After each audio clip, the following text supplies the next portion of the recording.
నమస్కారం అందరికీ. మాది వచ్చి తూర్పుగోదావరి జిల్లా కొవ్వూరు మండలం కాపవరం గ్రామం. నా పేరు శంకర వెంకట్రావు.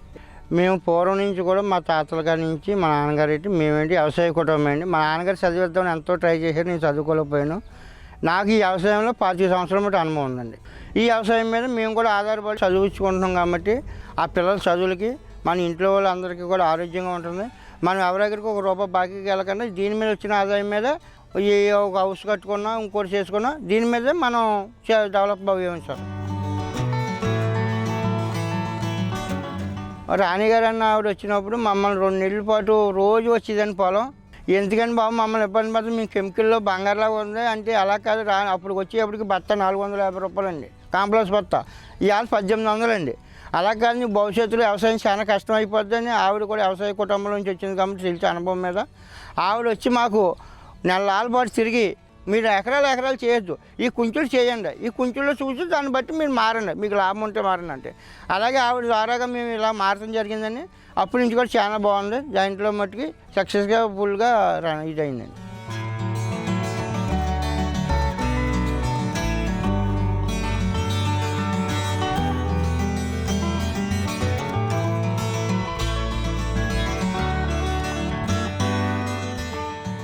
మేము 7 సంవత్సరాల బట్టి పిఎండిసి వేస్తాం. పిఎండిసి వేసిన కానీ అందులోంచి గోంగూర తోటకూర కొంత వేస్తాం, పచ్చి రొట్టె దున్నేస్తామని. దున్నేసిన వల్ల ఆ పచ్చి రొట్టె బలమే దీనికి ఇంత భాగ్యం. తర్వాత జీవామృతం అండి. అలాగే మేము పచ్చి దాన్ని కూడా 2 పంటలు కూడా మనం ఇప్పుడు కటింగ్ అయిపోయి అరటి తోటలో కూడా చల్లుతామండి. అలాగే వరిసేలో కూడా 2 పంటలు చల్లుతాం. పిఎండిసి మెయిన్ దీనికి పునాది, మనకు ఫలితం బాగా కాపాడుతుంది సార్.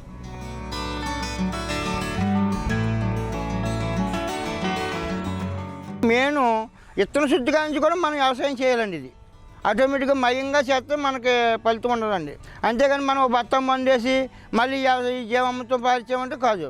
మనం ఎకరానికి 4 క్వింటాలు ఘనజీవామృతం వేయాలి. అలాగే మనం 15 రోజుల కోసం జీవామృతం పాలించాలి. మనకి చీలపిల్లలు ఉన్నప్పుడు అగ్నాస్త్రం కానీ, మన గోతుకొమ్మ కోడిగుడ్డు నిమ్మరసం కానీ, మళ్ళీ చేపల జల దామం కానీ, పొల్లటి మజ్జిగ పడతామని అవి కూడా చాలా బాగా పనిచేస్తున్నాయండి.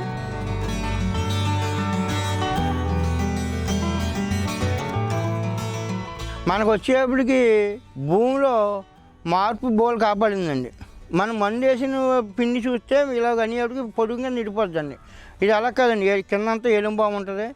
మనకు అడిగి వచ్చేటికి చేను కూడా గాలి దుమ్ము కాగుతుంది, ఆకు తెగులు రాదండి. మెయిన్ ఈ ఆకు చూడండి ఎంత ఇదిగా ఉందో మన జీవామృతం వల్ల. మనం వచ్చేవాడిగా అరటిలోనే అంతర పంటలు వేస్తాం. అరటిలో 12 రకాలు వేస్తాం, ఏగేడు మోడల్ అండి. మొదటగా ఈ వచ్చే పంట ఈ అరటిలో డబ్బులన్నీ మనకి ఆదాయంగా కాపాడుతుంది. ఒకసారి మనం ఏదైనా చేసుకోవాలన్నా మనకు ఉపయోగపడుతుంది. కౌలు కట్టిగా మనకు ఆదాయం బాగుంటుందండి. వేసిన నెలల కాంచి స్టార్ట్ అవుతాయండి. ఈ కూర బొబ్బర్లు అన్నీ జాయిగా ఉంటాయి. మనకి 45 రోజులకి మొత్తం అన్ని కూరగాయలు తెగుతాయండి. తెగిన కాంచి మనకు వారానికి వచ్చేవాడికి 2000 చొప్పున వస్తాయండి. నెల వచ్చేటికి 8000 అండి. అలాగే మనకు 6 నెలల పాటు ఉంటుందండి ఈ కూరగాయలు.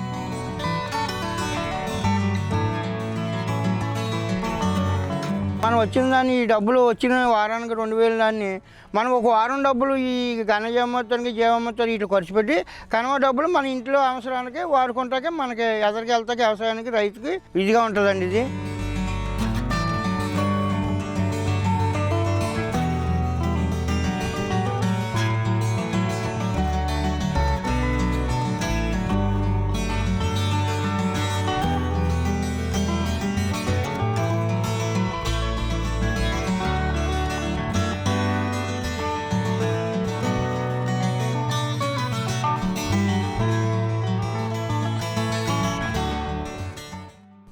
ప్రకృతి వ్యవసాయంలో ఖర్చులు పోగా మనకు వరి వచ్చేప్పటికన్నీ 2 పంటల మీద 50,000 మిగులుతాయి సార్. అంటే మనకి కెమికల్ ఖర్చు లేదు కాబట్టి మనకు వచ్చేటికి 2 పంటల మీద 50,000 సార్ మిగులుతుంది. ఈ అరటి వచ్చేప్పటికి మనం 10 నెలల పంట 1000 మొక్క సార్ ఎకరానికి 1000 మొక్క వేసాం. ఒక 40,000 కౌలు పోను, ఒక 20,000 ఏమో ఖర్చులకి అన్నిటికి పోను, ఈ జీవాంశాలు వీటికి ఘనజామతలకి మనకి ఇంకా 1,20,000 దాకా మిగులుతుంది సార్ ఈ ఎకరంలో. ఈ అంతర పంటలన్నీ కూడా మనకి ఇంట్లో పోగా మనకి ఖర్చులకి వీటికి.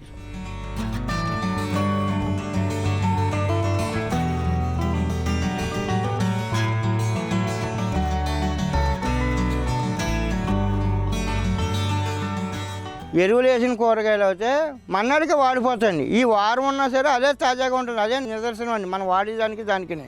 అలాగే మన పట్టుకెళ్ళిన రైతు ప్రతి ఒక్కరు కూడా ఏ కూరగాయలు కావాలంటారో మన దగ్గర బాగా నమ్మకం మీద పట్టుకెళ్తున్నారండి. ఆ నమ్మకాన్ని మనం ఎప్పుడు ఉమ్ము చేయకుండా ప్రతి కస్టమర్ కూడా ఇవ్వాలి. అలాగే మా ఇంట్లో వాళ్ళు కూడా చాలా బాగా ఏ తెమ్మంటారు ఎక్కడికి వెళ్ళినా.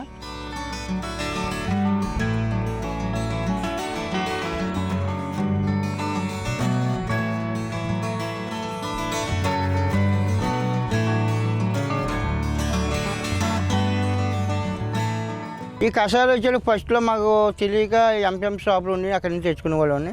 అలా కాదు, మనమే మా ఇంటికాడ మా మిస్సెస్ అలాగే మేము కలిపి ప్రతిది కూడా మేమే సొంతంగా తయారు చేసుకుంటున్నామండి.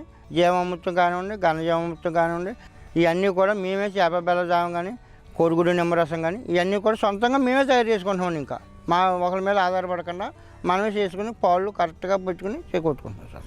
అలాగే మనం చేలో వాడుకోగా మనం ఇచ్చిన రైతులకి ప్రతి ఒక్కరు అగ్నాస్త్రవంతో లీటర్ 100 రూపాయలు తీసుకుంటున్నామండి. ఈ సుమారుగా ప్రతి రైతుకి కూడా ఇచ్చాక అలాగే మనకు ఒక 1000 రూపాయలు 1,500 రూపాయల దాకా లాభం మనకి మెటీరియల్ ఖర్చుకి వస్తుంది సార్. ఈ ప్రకృతి వ్యవసాయం చేసాక మనం చాలా ఆనందంగా ఉన్నాం, ఆరోగ్యంగా ఉన్నాం. మెయిన్ మనకు కావాల్సింది డబ్బు కాదండి, ఆరోగ్యం కావాలి ఎవరికైనా సరే. చాలా ఆరోగ్యంగా ఉన్నాం. అలాగే మాకు చాలా ఆనందంగా మా ఇంటికాడ కూడా చాలా హెల్ప్ చేస్తారండి ఈ కషాయాలకి వీటికి.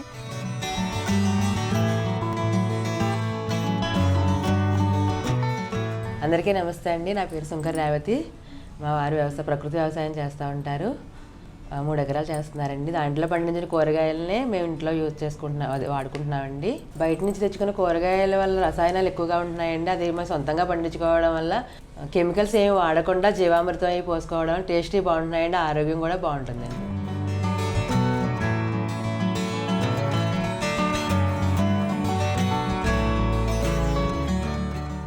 మేము పొలంలోనే కాకుండా ఇంటి దగ్గర కూడా ఇంట్రెస్ట్గా పెంచుకుంటున్నామండి మొక్కలు అయ్యి. ప్లేస్ లేక కవర్లో వేసుకుని వాటి వల్ల మేము కూరగాయలు దిగుబడి చేసుకుంటున్నామండి. సొంతంగా వాడుకుంటున్నాం. ఇంట్లోనే చుట్టుపక్కల కూడా ఇస్తున్నామండి. మేము ప్రస్తుతం ఉన్న పరిస్థితులను బట్టి బయట కూరగాయలు తెచ్చుకుని తినడం వల్ల ఆరోగ్యాలు అవి పాడవుతున్నాయి. అదే మనకున్న కొద్దిపాటి స్థలంలోనూ కూరగాయల మొక్కలు పండించుకుంటే తాజాగానే ఉంటాయి, ఆరోగ్యాలు బాగుంటాయి. తర్వాత భవిష్యత్తులో పిల్లలకి మంచి ఆరోగ్యం ఇచ్చిన వాళ్ళం అవుతాము. ఉన్నపాటి కొద్ది స్థలంలోనైనా కవర్లో అయినా టబ్బుల్లో అయినా మొక్కలు పెంచుకుంటారని ఆశిస్తున్నాను.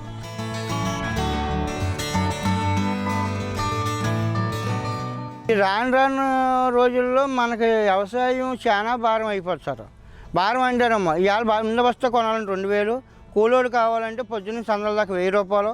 ఈ ప్రకృతి వ్యవసాయం వల్ల మనం రేపొద్దున్న ఒక బందోబస్తా ఖర్చు పెట్టి డబ్బులు ఈ వ్యవసాయానికి 2 మంది బస్తాలతో మనం పంట తీసేచ్చారు. ప్రకృతి వ్యవసాయానికి 10 బస్తాలు మందు చేస్తాడు ఆ స్వామి. 10 బస్తాలుగా 20,000 అవుతుంది. మనం 2,000తో 4,000తో మనం ఈ పంటను కట్టింగ్కి వచ్చేస్తారు. అలాగే అభివృద్ధి చేయకపోతే రాను వ్యవసాయం చాలా కష్టం అయిపోతుంది. ప్రతి ఒక్క రైతు కూడా భవిష్యత్తును బట్టి ఈ ఖర్చును బట్టి కూడా ప్రతి ఒక్క రైతు కూడా ప్రకృతి వ్యవసాయం మారుతారు సార్, మారుతున్నారు కూడా.